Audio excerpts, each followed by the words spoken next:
Merhaba arkadaşlar. Bugün sizlere kanalımda Adem Demirtaş arkadaşımızın sormuş olduğu soruya cevap vermeye çalışacağım. Burada Avidemox video editöründe diyor. Netten indirdiğim bir videoda 2 adet anlatıcı var. Ben birinin sesini kesmek istiyorum. Bunu nasıl yapabilirim diye bir soru sormuş. Şurada programımızda Avidemox Apoverso video düzenleyicisinde sorumuz. Buna cevap vermeye çalışacağım. Şimdi Apoverso video düzenleyicisini açıyorum.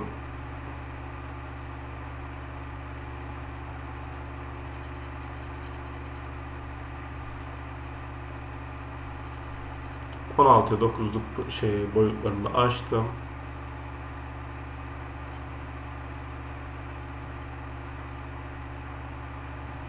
İçeriye bir tane Photoscape videomu aktardım. Bunu diyelim ki şuraya koyduğum zaman çizelgesinde bakın şu alt kısmında da sesi de görebilmektesiniz. Ya bunu sağ tıklayıp sesi ayır diyebilirsiniz ya da düzenle diyerek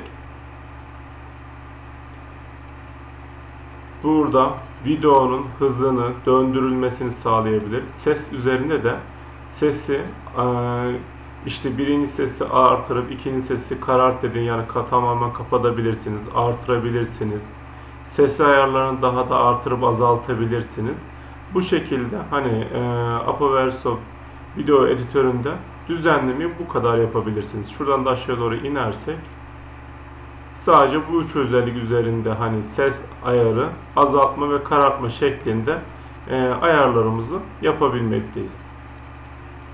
Apoverso video düzenleyicisinde videolarda işte gürültüleri, ikinci sesleri bu şekilde artırıp azaltmalar şeklinde düzenlemesini yapabilmekteyiz.